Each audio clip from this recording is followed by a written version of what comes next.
E vai continuar hoje, então, aquela aula da outra semana, né, sobre oncologia de precisão, oncogenética, e hoje a gente vai apresentar mais um caso clínico e depois a gente abre para discussão e tira dúvidas de vocês, tá?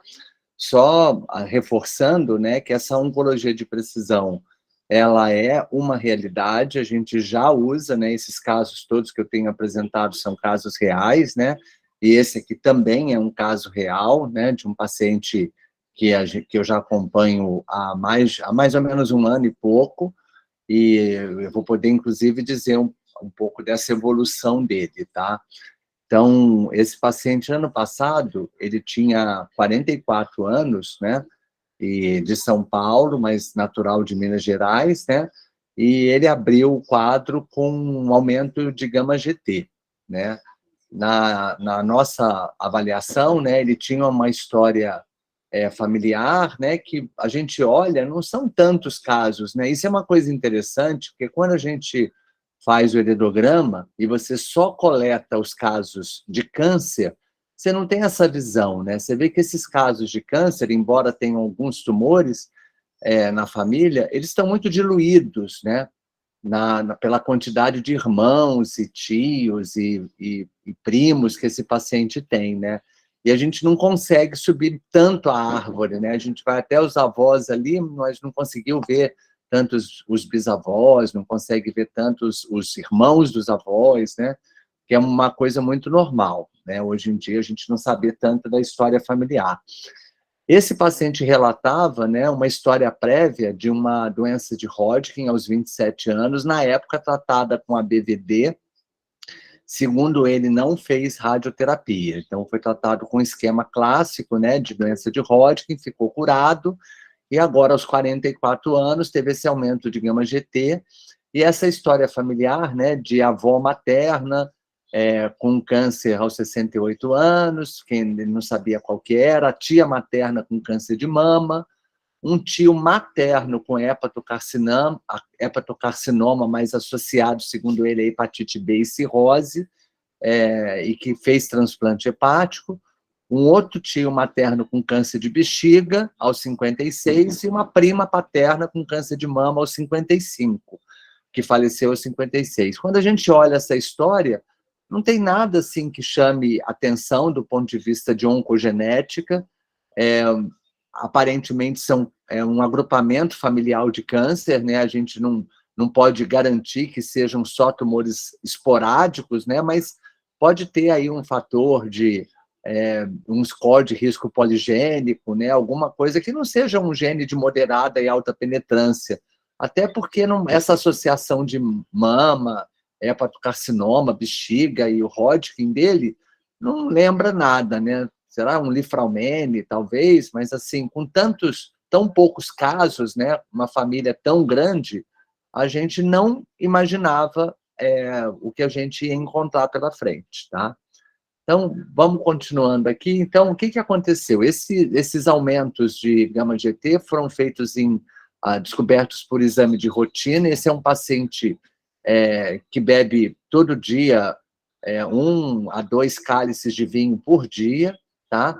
E nos exames dele de rotina tinha esse aumento de gama-GT, um ultrassom com nódulos hepáticos suspeitos, né, que foi confirmado por ressonância magnética, e ele, por conta desses achados, acabou fazendo um PET scan, isso foi em dezembro de 2020, e o PET mostrou, né, uma captação muito grande, né, uma SUV, que é um índice que a gente vê de captação, lembrando que o PET utiliza glicose radioativa, né, então são tumores altamente captantes de glicose, né, isso faz a gente pensar muito também no papel da glicose, do açúcar, né, da dieta, na gênese e na manutenção dos cânceres, e essa SUV de 11, né, de tumores hepáticos, né, e 3 nódulos pulmonares não deixaram dúvida de que isso tudo era metástase, assim, de metástase, e a gente estava querendo entender aonde que era esse primário, né. Foi feita, então, uma biópsia guiada, né, por tomografia, e o AP foi um colangiocarcinoma hepático provável, né, definido pelo patologista pelas células que foram encontradas.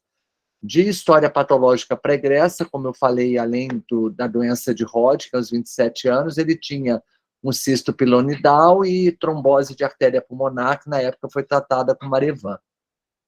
Foi definido para ele, então, por protocolo, né, por ser um colangiocarcinoma, uma quimioterapia paliativa, né, com gemcitabina e platina, e um prognóstico de talvez aí 6 meses de vida, tá? Para um paciente jovem, né, que chamava muita atenção, com tumor prévio antes, né, de doença de Hodgkin, fadado aí, né, pela medicina tradicional, né, a nossa medicina habitual aí, que trata todo mundo por protocolo, a usar um medicamento que a gente não sabia nem se ia fazer efeito, né? E aí foi quando a gente começou a pensar, né, que a gente podia introduzir algumas metodologias para trazer essa nova medicina, né, da oncologia de precisão, e foi feito, então, uma coleta de biópsia líquida. Vocês já viram na outra aula, né, o uso da biópsia líquida usando DNA tumoral circulante, que é o ctDNA. Aqui foi feito biópsia líquida com células tumorais circulantes, tá? E esse é um teste que a gente manda atualmente para a Grécia. Ele é um teste, a gente brinca que é o teste grego, chama Onconomics Plus, e ele avalia a sensibilidade in vitro das células tumorais, até para a gente poder definir se o tratamento que estava sendo oferecido ia ser eficaz, porque se não fosse eficaz, a gente não tem sentido você só oferecer toxicidade sem ter benefício do medicamento, né?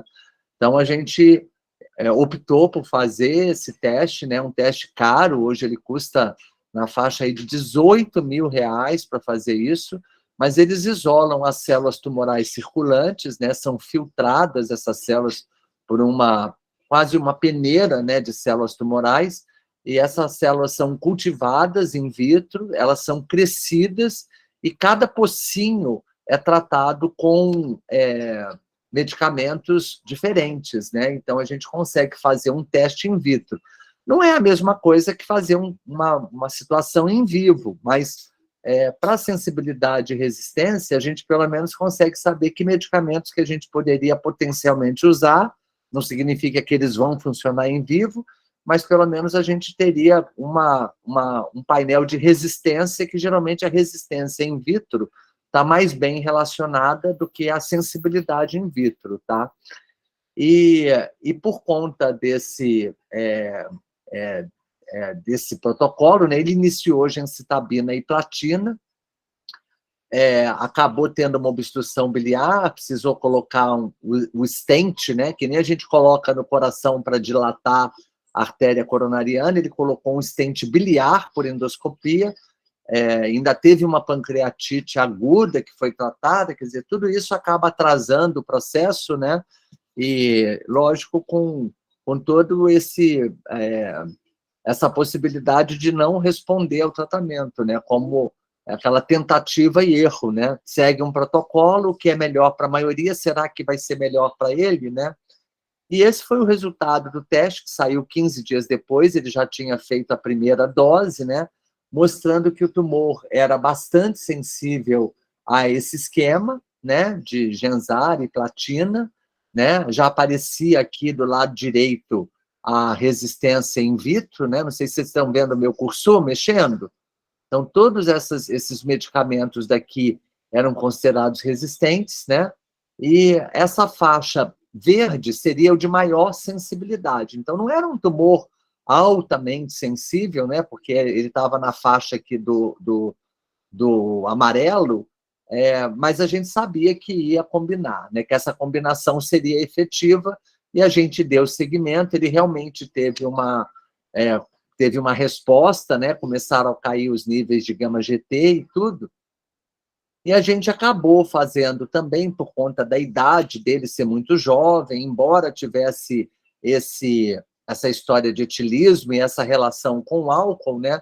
A gente ficou imaginando, puxa, esse cara é muito sensível a álcool, né? Será que a gente tem alguma coisa relacionada a essa sensibilidade, né? Será que ele tem alguma predisposição por ter tido doença de Hodgkin prévia, né? E aí a gente conseguiu fazer nele um painel expandido, com 140 genes, e nesse painel surgiram 2 variantes de significado incerto. Esse teste ele foi considerado negativo, mas olha que interessante, quando a gente olha para essa PC e a gente aplica os critérios do American College, ela não é nada suspeita, essa alteração do APC, né? Que até poderia, o gene APC, ele pode, eventualmente, dar tumores hepáticos, né, e de vias biliares e tudo, mas, aparentemente, essa variante ela não era suspeita quando a gente aplicava os critérios do American College.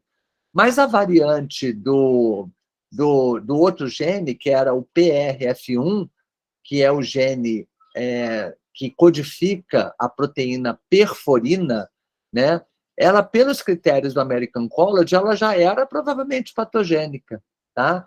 Então, a gente utiliza hoje alguns recursos de internet, e nessa época eu usava muito o Varson, né, em que você coloca a variante lá em cima, está lá em cima, ó, PRF1, a variante que foi encontrada, né, C1310C para T, e ele já estava dando, pelos critérios do American College, 4 critérios positivos, nenhum critério de benignicidade, né? Hoje essa variante já é classificada como patogênica se você entra nos bancos de dados, tá?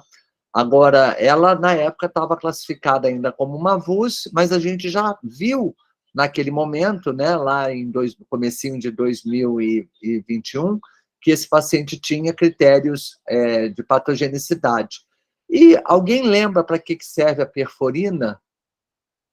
A perforina ela é uma proteína muito importante, porque ela é produzida pelos linfócitos, né, killer, né, linfócitos T killer, e são aquelas enzimas que perfuram a célula tumoral ou qualquer célula agressora, né, pode ser uma bactéria, pode ser qualquer coisa que entre no seu corpo, né, e aqui no caso as células tumorais, e abrem esses buracos, né, perfuram, por isso o nome perforina, para que entrem as granzimas. As granzimas vão destruir a célula tumoral. Então, é um mecanismo novo, né, porque a gente fala muito de oncogenes, genes supressores do tumor, mas aqui a gente está falando de uma variante genética germinativa num gene relacionado à imunidade. Olha que interessante. Essa perforina, ela, quando está presente em homozigose, ela causa uma síndrome que é chamada Familial Hemophagocytic Lymphohistiocytose tipo 2. É uma síndrome que é de uma imunodeficiência congênita, né? Que a pessoa precisa viver numa bolha, porque ela realmente não tem imunidade. Esse paciente era heterozigoto e não tinha nenhum problema de imunidade a esse ponto, né, de ter essa síndrome de homozigose, mas essa variante em heterozigose, ela já está descrita como associada à predisposição genética, tá? Ontem mesmo eu estava revendo, já tem artigos novos mostrando que esse é um gene que deve ser incluído em painéis, né? Principalmente para doenças hematológicas, que é exatamente o que ele teve, né? Teve um linfoma antes, e agora, por conta do álcool, né? Ele não tinha recursos imunológicos para combater as células que estavam sendo lesadas pelo álcool. Ele era realmente muito mais sensível ao álcool, não pela sensibilidade do álcool, mas por não ter os recursos imunológicos que pudessem destruir células que estavam se transformando em tumores. Então, esse é um caso muito interessante, porque a gente viu que havia uma predisposição genética causada por um gene extremamente raro, que se eu fizesse um painel comum, né, simples, né, eu não ia descobrir, tá? É lógico que a gente precisa sempre de ter um biólogo, um biomédico, né, ou um geneticista médico, um oncogeneticista de preferência, para justamente fazer essas correlações quando a gente tem um achado como esse, né? Ô, Zé, Isso. eu ia falar isso, Zé, porque um oncologista hoje, Não está Como preparado, Dri. como que ele É. não tem, ele está no sal, ele não tem chance frente a esses avanços que a gente está vendo. E a gente, nossa, isso é uma coisa muito preocupante, porque Você, às é, vezes, tem o dado, imagina, não conseguir interpretar. Olha quanta coisa a gente está vendo a partir daqui, né? Então, você tem toda a razão. A gente tem que trabalhar sempre com equipe integrativa. É muito importante que os biólogos, biomédicos, farmacêuticos, né, enfermeiros, né, entrem nessa área, né, e sejam parceiros, né, dos oncologistas e dos próprios oncogeneticistas para ajudarem no aconselhamento genético, né? Dentro do AC Camargo, lá atrás, quando a gente montou o modelo, né, eu tinha enfermeiro, já tinha biomédico, sempre trabalhei com equipe multi, sabe?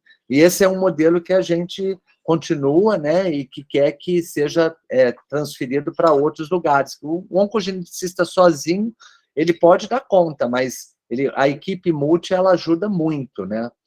Então, a gente já teve aqui esse caso, né, com um CTCs, agora esse painel germinativo, e olha que interessante, eu fiz para confirmar que havia uma deficiência de perforina, eu pedi uma imunofenotipagem, né, aquele teste que você faz com sangue periférico e usa marcadores. A gente usa muito imunofenotipagem para ver CD4, CD8, né, em paciente com HIV, a gente usa a imunofenotipagem para classificação das leucemias, dos linfomas, né, com alguma repercussão periférica, dos mielomas, né, e eu pedi especificamente uma análise, né, da perforina. E a perforina desse paciente é mais baixa do que o controle, né? A gente vê aqui o gráfico em vermelho e o gráfico em azul, mostrando que ele tem uma deficiência constitutiva, mesmo em heterozigose, ele tem baixos níveis de perforina. Então, a gente conseguiu uma confirmação. Esse é um caso que a gente está preparando para publicação, até porque vocês vão ver os desfechos, né, que vão acontecer agora em cima desse caso. Então, olha só, um caso que era aparentemente desestimulante para um médico, para o paciente, em termos de prognóstico, né, a gente começa a entender, né, por conta da oncologia de precisão, tudo que estava acontecendo, né? A gente está indo na raiz, a gente está indo nas causas desse câncer, né? Óbvio que esse paciente foi aconselhado a parar de beber, ele não parou, tá, gente? Ele continua bebendo e ele está vivo aí, ó. Tá? Vou contar essa história bastante para vocês, né? Bem, foi feito também uma análise no tecido tumoral, aqui uma análise de imunistoquímica, tá? E o PDL1, que é um marcador que a gente utiliza hoje para imunoterapia, mostrou-se negativo, era um tumor frio, né? Não tinha infiltração de CD4, CD8, né? Esses linfócitos não estavam dentro do tumor, justamente porque ele era um tumor que não tinha esse repertório imune que a gente precisa para poder o sistema imunológico funcionar. Então, a gente já tinha visto aqui, olha, que esse paciente não era candidato a uma imunoterapia, né? Hoje vocês sabem que a imunoterapia é um tratamento dos mais caros que a gente tem na oncologia, com custos aproximados de 40 mil por mês, né? E uso no mínimo por 2 anos, né? Alguns pacientes que têm respostas parciais continuam fazendo isso ad eterno, enquanto houver benefício da imunoterapia, e a gente aqui consegue, através de um exame simples, né, avaliar que esse paciente não iria se beneficiar de uma imunoterapia. Então, é por isso que a gente fala que o recurso da saúde tem que ser bem aplicado, né? Senão você gasta com coisas que não interessam e deixa de fazer coisas que interessam, como esse caso daqui, que está sendo, espero que para vocês, bastante interessante, como é para mim, né? Bem, Você, e quem diz. que paga isso? Esse paciente, ele pagou todos os testes, tá? Ele acabou fazendo, ele é um empresário em São Paulo, ele, aí é, de novo, né, onde a gente quer chegar, oferecer tudo isso para a população geral, mas hoje, infelizmente, quem tem recurso tem mais acesso a essa medicina nova, tá? E se Hoje ela ainda... desse, e se Oi? desse o PDL positivo, se ele tivesse ganho com a imunoterapia, nesse custo de 40 mil por mês, existe algum plano de saúde ou SUS que possa pagar isso ou não? Hoje os planos de saúde, eles só pagam o que está definido pela Agência Nacional, né, o que tem que ser aprovado pelo CONITEC, que é a agência que regula hoje os planos e o que o plano pode fazer e não. E, lógico, se não está na bula, o plano não quer pagar, né? Então, mesmo que haja um racional, mas olha uma situação, onde é que a gente vai ter um estudo clínico com pacientes com colangiocarcinomas que tenham deficiência de perforina e que tenham... Tarará. É tanto detalhe, né, que a gente realmente... São casos únicos, né? Por isso que, muitas vezes, a gente faz um racional biológico, o paciente, muitas vezes, ele entra com recurso jurídico, né, entra com liminar, e a gente tem conseguido, tá, Adri? Eu tenho conseguido com relatórios, mostrando algumas evidências, às vezes, para outros tumores, que aquele paciente que tem PDL1 positivo vai se beneficiar. Essa semana mesmo, a gente ganhou um recurso para SUS, de uma paciente com câncer de mama metastático, que o PDL1 dela veio com o CPS de 14. Olha aqui o CPS dele, 0,75, é baixíssimo. Ela veio com CPS de 14. E CPS acima de 10 tem uma chance muito grande de responder à imunoterapia, e a gente conseguiu. Tá? Então, ela até já teve um recurso da Secretaria de Saúde que eu respondi essa semana também. Ela vai começar o tratamento semana que vem. Eles já entraram com recurso e a gente teve que responder esse recurso, porque eles não querem pagar de jeito nenhum, né? Mas é o recurso que vale a pena a gente brigar, sabe? Porque a gente sabe que o benefício vai ser muito grande. É isso que a gente precisa ver. A gente joga tanto dinheiro fora, né, na saúde pública. Às vezes, um médico pede hemograma, o outro médico pede hemograma, você faz 3 hemogramas no ano, para quê? Né? Então, por que cada médico tem que pedir um hemograma diferente, né? E glicose e todos os outros exames? Se você faz com um, não precisa fazer com o outro, né? Então, os exames, eles são muito repetidos e, às vezes, sem o custo que se gasta com esses exames, às vezes, menores, você juntando tudo, poderia estar pagando tratamentos e dando acesso às pessoas com menos recurso, né? Então, deslocar esse recurso da saúde e ter uma inteligência por trás disso seria muito importante.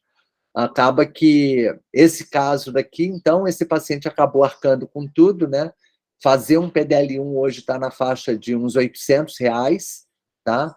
CD4, CD8, talvez mais uns R$1.000. Então, se você for somar tudo isso aqui, esse paciente gastou em torno de uns R$50 mil para fazer todos os exames que ele fez para poder se beneficiar de um acesso de uma oncologia de precisão, que seria praticamente uma dose de imunoterapia ou de uma medicina de precisão, né? Então, a gente acaba, às vezes, achando que o custo é muito alto, mas os custos dos medicamentos são muito mais, né? Então, a gente conseguir deslocar isso era muito mais fácil. Olha que interessante, a gente também fez uma análise de alterações somáticas do tumor, né? Então, aquele exame que eu mostrei, que era um painel expandido, né, que é o que mostrou a alteração da perforina, era germinativo, tá? Agora a gente resolveu fazer um painel somático, tá? E nesse painel somático foi feito uma avaliação, primeiro de 57 genes, né?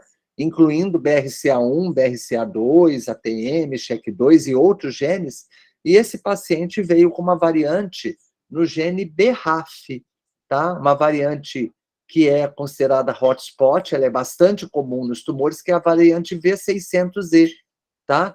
E essa variante, ela já foi estudada em muitos tumores, inclusive melanoma, câncer de pulmão, tem vários, câncer de pâncreas, vários tumores, câncer de colo retal, né?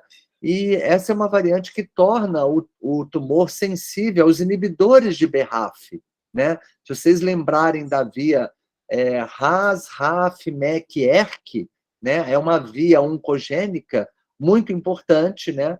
E, nossa, que interessante, porque agora a gente passa a ter, além da quimioterapia, a possibilidade de usar um medicamento-alvo contra essa via oncogênica, né? E a gente ficou bastante empolgado com isso, e a gente resolveu usar, aqui foi feito por NGS, né? Foi um painel multigene, e a gente aproveitou nesse momento para testar no tecido tumoral uma outra metodologia, que é a Digital PCR, né? Que é a Digital Drop PCR, é a PCR em gotas digital. Esse tipo de PCR digital ele é muito mais sensível do que a PCR do NGS, do Next Generation Sequencing, né? Ela utiliza uma técnica que você separa em cada gota um segmento, um fragmento de DNA, e você faz o sequenciamento daquele segmento que você quer, no caso aqui a mutação do BRAF, gota por gota. Então você faz sequenciamento de milhões de gotas, e por isso essa técnica ela é 1 a 2 dígitos, né, mais sensível do que o NGS, tá? E aqui a gente teve um resultado bastante semelhante, né? A frequência alélica no tecido tumoral, pelo NGS, era 22,67, né? Essa variante, como eu falei, ela é oncogênica, ela está associada a ganho de função, e pela técnica de Digital PCR, ela estava com 25,1, ou seja, bastante semelhante ao valor que a gente tinha encontrado, tá? Esse é o painel oncoalvo, né? Como eu falei, são 57 genes, né? A gente consegue ver copy number de alguns genes importantes e consegue ver rearranjos estruturais, inclusive o N-Track, que também tem hoje alvo específico para essa fusão, tá? Esse era um tumor estável, então a gente foi feito também a análise de instabilidade de microsatélites, né? A gente já sabia que não era síndrome de Lynch, mas isso faz parte do exame, e esse era um tumor estável. Então a gente, de repente, começou a conhecer tanta coisa desse caso, né? A gente já sabia o perfil de sensibilidade de medicamentos, a gente já sabia que ele estava associado a uma deficiência de perforina, e a gente já sabia que esse tumor utilizava como via principal para crescimento a via oncogênica do BRAF, né? Do RAS, RAF, MEK, ERK, tá? E resolvemos, então, ele já tinha feito a primeira dose de quimioterapia, a gente achou até que isso fosse prejudicar um pouco a análise por biópsia líquida, mas mesmo depois da primeira químio, a gente fez o Guardant 360, que é uma biópsia líquida que avalia 70 genes ao mesmo tempo, inclusive o BRAF, né, no sangue periférico, pelo plasma. E a gente achou a mutação do BRAF, estava em baixa frequência, mas isso porque ele já tinha feito a primeira dose de químio logo no início, né? Ele estava naquela fase da pancreatite, que ele ainda não tinha tratado, a gente achou que era possível ainda detectar marcadores pela biópsia líquida, já que ele tinha muita doença, e estava lá, né? Uma sensibilidade 0,05, ou seja, era positiva, mostrando que a gente potencialmente poderia não apenas tratar o tumor com um inibidor de BRAF, né? Ou como a gente pensou depois, e ele acabou fazendo, duplo bloqueio, a gente usou, né, o RAF, que está mais em cima, e o MEK, que está logo embaixo, a gente usou o duplo bloqueio com dabrafenib, que é o inibidor de RAF, com trametinib, que é o inibidor de MEK, né? E a gente poderia usar o BRAF como um marcador molecular, já que a gente não tinha nenhum marcador tumoral que pudesse nos predizer se estava havendo alguma resposta ao tratamento, né? A gente só tinha as imagens que já mostravam que a quimioterapia estava funcionando, mas depois de 6 ciclos, esse paciente ia parar a quimioterapia, ou se chegasse numa toxicidade intolerável, talvez parasse até antes, né? E a gente resolveu, então, começar a usar esse BRAF para monitorar a doença durante o tratamento de químio e definir se ele realmente estava tendo benefício do tratamento, e logo depois a gente começou os inibidores de BRAF e de MEK, né? E, para nossa surpresa, ele já foi ficando negativo, aqui já é março de 2021, tá? Então, vocês veem que esse exame daqui foi de fevereiro, ainda tinha uma detecção, em março ele já não tinha nada de detecção no sangue periférico do marcador BRAF pela técnica de digital PCR, tá? A gente usa essa técnica por ser mais sensível, e esse é um marcador comum, como eu falei, a gente consegue detectar ele muito bem no plasma.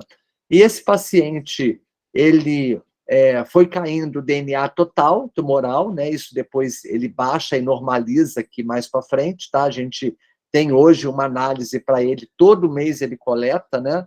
Isso aqui foi em 2021, e ele se manteve estável, sem doença, sem progressão de doença, com resposta mantida, ainda com alguma lesão na imagem, né? Ainda aparecem as lesões na imagem, mas o tumor completamente estável, sem absolutamente nenhuma toxicidade. Ele continuou trabalhando, ele é muito otimista e tudo, até que agora, mês passado, a gente detectou um aumento do DNA tumoral, e esse paciente parece que ele está recorrendo, tá? Ele já está recidivando, mas a gente conseguiu manter essa resposta durante um ano. Ele colheu um novo guarda, então eu ainda não tenho esse resultado para passar para vocês, mas uma das hipóteses é que a gente tenha inibido esse clone com bloqueio, com o duplo bloqueio, e esse paciente tenha emergido um clone que talvez não seja BRAF mais mutado, porque esse clone está inibido. Então, lembrando que os tratamentos que a gente usa hoje em dia podem estar fazendo algum tipo de seleção nas células tumorais, e algum clone que está escapando a esse tratamento está emergindo agora livremente, porque ele ainda, provavelmente não tem BRAF.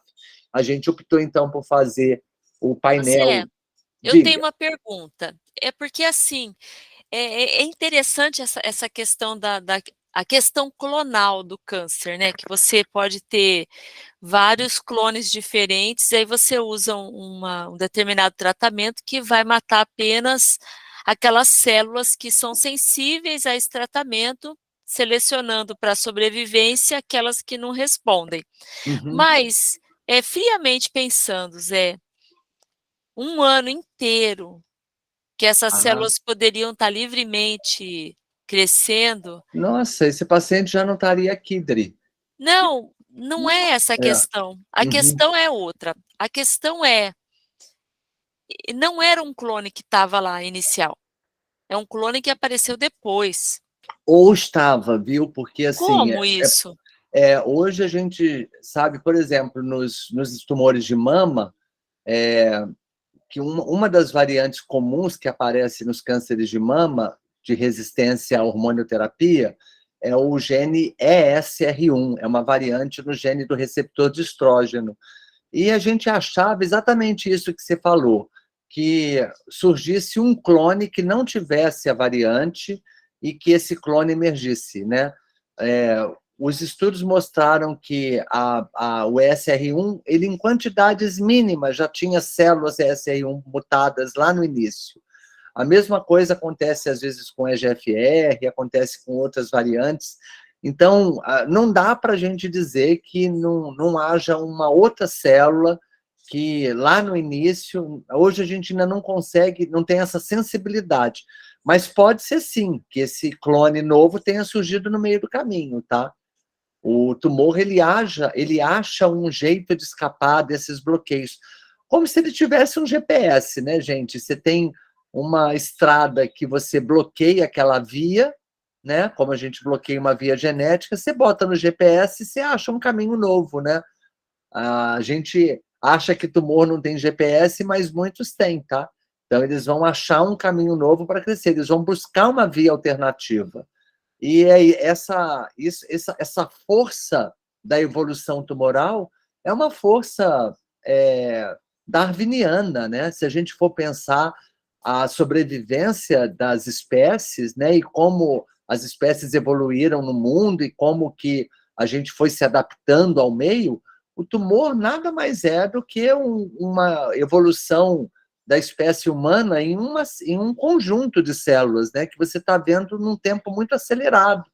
É como se a evolução tivesse acontecendo dentro do tecido tumoral. Esse é um conceito muito interessante quando a gente começa a transportar a evolução humana, né, ou a evolução das espécies, para o que acontece dentro do ambiente tumoral. A força externa determina uma adaptação. E a pressão, né? Você, Uma na verdade, pressão seletiva. ofereceu uma pressão seletiva violenta. E Uhum. aí, né, a Thaís tem uma pergunta. Pois não, Thaís. Ei, professora e doutor José Cláudio, eu não entendi. Eu não consegui entender a questão que foi falada agora do processo de multiplicação celular como uma questão das própria seleção natural. Eu não consegui fazer uma conexão aqui na minha cabeça. Thaís, o Zé Cláudio vai explicar, mas olha só, você tinha um tumor que era sensível, que era sensível a um determinado tratamento. E ele foi fazendo esse tratamento e respondeu muito bem durante 1 ano. E zerou a quantidade de células tumorais. Aí, fazendo o exame, essas células começaram a voltar. Ou seja, essas células tumorais não eram mais sensíveis ao tratamento. Então, era uma variante que estava ali crescendo, né? Esse clone dessa variante estava crescendo, então não respondia mais ao medicamento, tá? E aí a gente está discutindo, né? Porque nós somos grandes pensadores, se essa variante estava lá desde o início e ficou quietinha e o tumor foi, né? Mas, na verdade, a gente, com o tratamento, estava selecionando as células sensíveis para morrerem, mas as não sensíveis estavam lá e foram aumentando durante esse 1 ano. Essa é uma hipótese que o Zé Cláudio estava falando. Okay? Imagina, Thaís, que você tenha um tumor com... aqui, esse tumor tem 22,67% de células que são BRAF, né? Ele não é 50% nem 100% de células BRAF mutadas. Ou seja, você concorda que tem células que não são BRAF, que não vão ser alvo desse tratamento? É uma pergunta que eu estou fazendo, não ouvi sua resposta, Thaís. Eu balancei a cabeça porque eu esqueci que o microfone estava desligado. Sim. Então, são essas células provavelmente que estão repovoando o tumor. A gente conseguiu, através do efeito bystander, né, matar muitas dessas células, porque uma célula, quando ela morre por efeito bystander, ela mata as células que estão ao redor, então muitas células que não são BRAF mutadas, elas também morreram, mas provavelmente uma célula que não tinha mutação no BRAF é que está emergindo agora. Ficou mais fácil de entender? Ficou. Sim. Tá? Então, imagina uma lagoa cheia de peixes, onde eu tenha um veneno só para para 90%, que mate 90% das espécies. É o que acontece com as lavouras de gafanhoto, né? Você usa um inseticida que você destrói, mas aqueles gafanhotos que são resistentes vão se proliferar e eles não são mais sensíveis ao inseticida. Eles vão fazer agora uma destruição muito maior. A gente vê isso na natureza o tempo todo. E por que não isso poderia estar acontecendo dentro do ambiente tumoral? Agora de fato, eu entendi.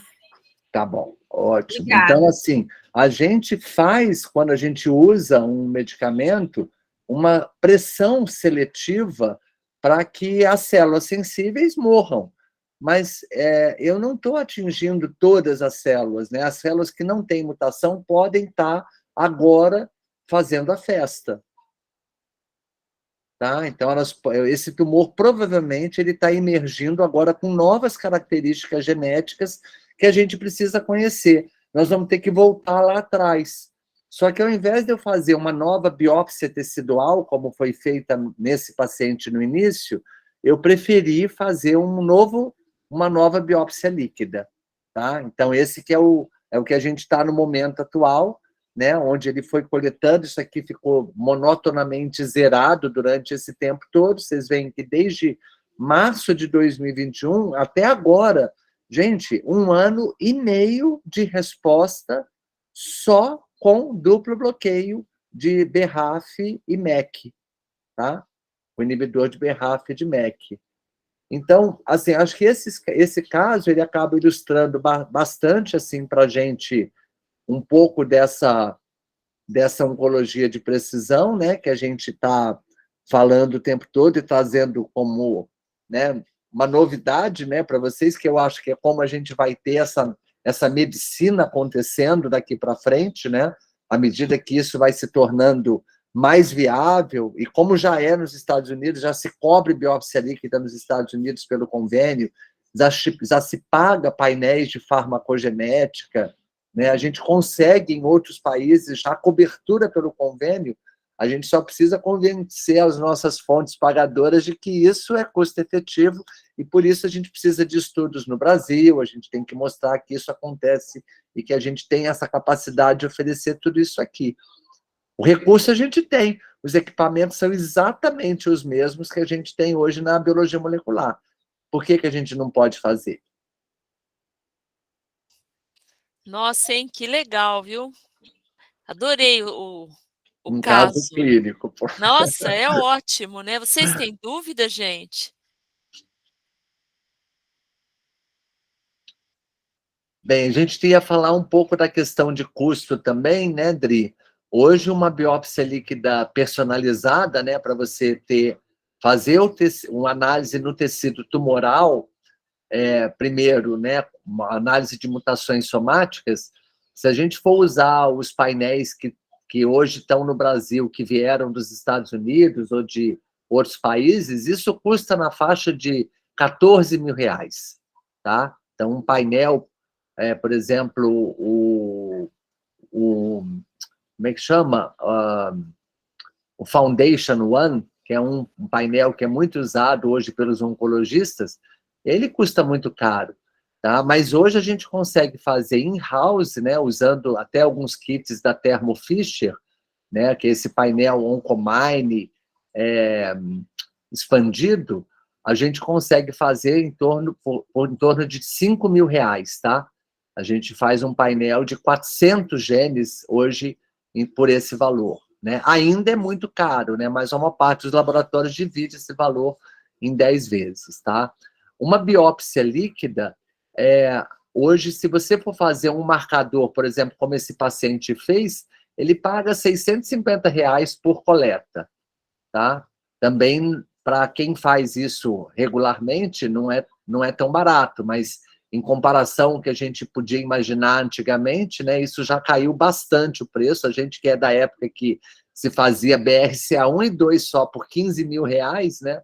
Imagina, isso há coisa de 10 anos atrás, né? Não tem muito tempo. Hoje você faz, né, análise de 40 genes, 20, 100 genes, né, por menos de R$2 mil, né? Então, hoje a gente consegue ter muito mais acesso, né? E a tecnologia está barateando cada vez mais, né? Só que a tecnologia e o nosso critério vai aumentando, né? A gente ainda está numa fase em que a gente utiliza muitos exames de DNA e agora está começando os laboratórios, né, a introduzirem, principalmente porque tem muitas famílias de câncer hereditário que a gente faz teste genético e não acha nada, faz um painelzão desses aí de 140 genes, não acha nada, né? E agora está surgindo a tecnologia do cDNA, né? Então, a gente fazer painel de sequenciamento de cDNA, né? De coding DNA. Então, você faz a extração do RNA e você vai estudar, principalmente, splicings alternativos que sejam patogênicos, né? Então, a gente consegue ver inversões gênicas, consegue ver pela expressão do gene se aquela expressão está adequada ou se pode ter até, inclusive, mutações em promotor, que hoje não são estudadas. Às vezes o gene está íntegro, mas o promotor está alterado.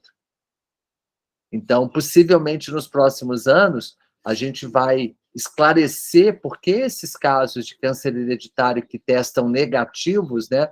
A gente olha e fala, nossa, isso aqui, essa paciente com 25 anos com câncer, isso não tem outra explicação que não seja hereditariedade, né? e a gente faz um painel, às vezes não acha, né? Então, possivelmente, são variantes genéticas nesses mesmos genes, né? Eu acredito que tenha muito pouco gene novo para a gente descobrir, até porque hoje a gente já faz exoma, né? Então, mas toda a nossa tecnologia está baseada em estudo de DNA. À medida que a gente começar a ter testes baseados em RNA e proteína, a gente vai descobrir mais alterações genéticas. Que não e epigenética que está saindo agora, né? E epigenéticas, que né? aí a gente vai descobrir um outro universo para fechar essa questão, né? Mas que maravilha, né? Doutor Pulido e doutora Sabina vão ter que... Oi, Sabina! Que Tá aí bom te ver também. aí também, que ótimo! Eles vão ter que ter um biólogo lá. Vou ter que ter um biólogo. É porque não é brincadeira, Linda. gente. É difícil demais. É muito A gente difícil. precisa da ajuda dos universitários, muitas vezes mesmo. Não, e eu quero ver se no próximo curso, Dri, eu já trago os pacientes novos, né? Eu agora estou com um paciente, gente, com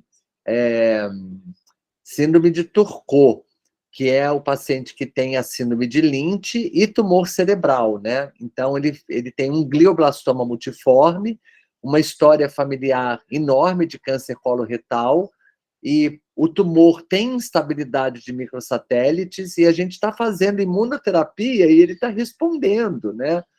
E olha que lindo, né? A gente fez a análise genética tumoral, saiu essa semana o resultado, e eu coletei, olha só como a gente tem que ter um pensamento voltado para a oncologia de precisão. Lá atrás, no diagnóstico, eu coletei líquor e guardei. Então, sabendo agora os marcadores genéticos, eu vou olhar no líquor, lá atrás do diagnóstico, se esses marcadores estão presentes no líquor.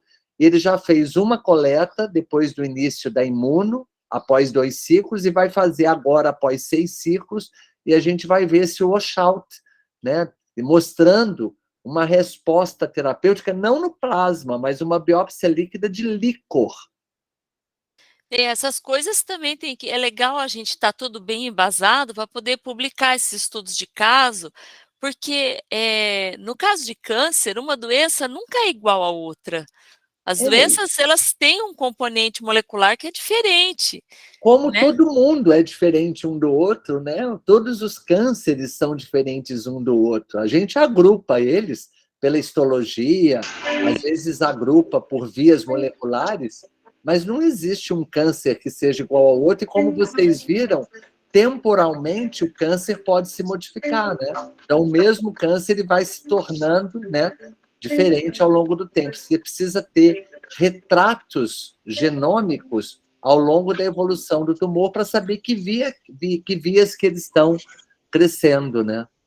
Teve uma discussão muito interessante na ACR, foi a última que eu fui, né, antes da pandemia, foi 2019, que eles já falavam de bloqueios triplos, quádruplos, né? Você descobrir todas as vias e usar bloqueios para justamente evitar a evolução do tumor, né? Quanto mais bloqueios você faz, melhor. E uma outra coisa que eu achei que era um conceito muito interessante, que assim é uma prova de conceito, né? É você direcionar o tumor para as mutações, né, que você vai poder tratar lá na frente. Então, um tumor, às vezes, que é HER2 positivo, você utilizar primeiro o arsenal que não seja HER2, para aquele clone HER2 emergir e você ter uma terapia para tratar ele depois.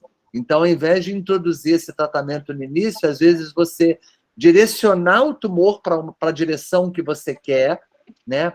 Fazer a evolução dele para ser um tumor mais HER2 representativo, né? Então, eu tenho um tumor que, sei lá, é 10% de HER2 positivo, eu não vou usar a terapia HER2 para justamente selecionar o clone que seja HER2 positivo, e aí eu faço o bloqueio HER2 lá na frente. Então, você ganha uma forma de... Então, o tratamento inicial influenciando os tratamentos que seguem depois, né? Qual é a melhor ordem de tratamento para você? Você vai dirigindo, na verdade. Você vai dirigindo o tumor para onde você quer que ele vá. Que loucura. Tem uma outra questão que entra também na prática clínica, que é o microambiente, né? Então, é como que uma droga, por exemplo, em um paciente tolera 100% da dose, outro paciente tolera, às vezes, 75% da dose, você olha, os pacientes têm características semelhantes, né? Semelhantes. Faixa etária, comorbidade, etc., né? Mas o microambiente, né? E aí entra toda essa questão também de microbiota e etc., muitas outras coisas que a gente está aprendendo, né? Uhum. E até para ilustrar isso, né? Estou com um caso recente também de uma mulher com câncer de mama que tem um luminal e ela teve uma recidiva hepática 8 anos depois. Nós rebiopsiamos e ela confirmou realmente, ela tinha uma lesão óssea, uma ou duas lesões ósseas e metástase hepática. Confirmou, continuava sendo um luminal bem expresso, o KM67 dela não me lembro agora, e ela iniciou com um tratamento hoje de Faslodex, né? Faslodex, palbociclib, isometa. Uhum. Essa paciente chegou com dor no hipocôndrio direito, assim, transaminases acima de 200, ela mostrava até um sinal de crise visceral. Eu fiquei na dúvida se eu ia iniciar quimioterapia para ela, ou aí acabei me animando, né, com os inibidores de ciclina, que tem resposta mais rápida do que quando você usa só a terapia antiestrogênica. Bom, aí a paciente começou o tratamento, vi ela 15 dias depois, ela já estava assim, muito melhor. Um mês depois, praticamente não tinha dor, voltando a se alimentar. 2 meses depois, ela estava muito pior, fadigada, astênica, o abdômen começou a aumentar de volume, e aí eu comecei a não entender nada do que estava acontecendo, e restadiei ela com exame de imagem, repetiu uma ressonância, e ela fez uma pseudocirrose. Nossa! Ela tinha a ressonância antes e a ressonância depois, né? E a pseudocirrose é descrita em protocolos de quimioterapia, principalmente que usam irinodecano ou oxaliplatina, no qual o paciente faz uma cirrose induzida pela grande resposta produzida pelo tumor, associada à obstrução de sinusoide hepática, etc. E esse diagnóstico só foi possível porque a gente tem um radiologista aqui que é fora da curva, porque o primeiro não viu e não entendeu nada, só colocou o fígado diminuído de tamanho, etc., né? Daí discutiu o caso com ele falou, olha, isso é uma pseudocirrose, paciente com ascite, né? O fígado retraído, e quando tu vai para a literatura, esses pacientes assim, morrem em menos de 1 ano pela cirrose, né? E já não tinha nenhuma evidência de doença hepática mesmo, resposta completa. Então, assim, a gente lida também com essa situação de que um paciente tem um ambiente que responde de uma maneira diferente de outro. Eu até desconheço o relato de pseudocirrose com ciclina, eu procurei, né, alguma evidência, não encontrei. Eu optei por suspender a ciclina dela, deixei ela só com Faslodex, entendi que ela já fez uma resposta dramática e a toxicidade foi importante.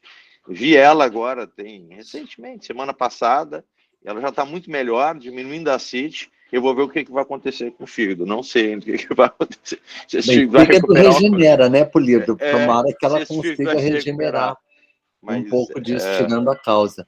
Mas essa coisa da farmacogenética, né, é muito interessante. Por que um medicamento ele se torna tão tóxico para uns e para outros não, né? Então, isso é uma das coisas que a gente pode abordar.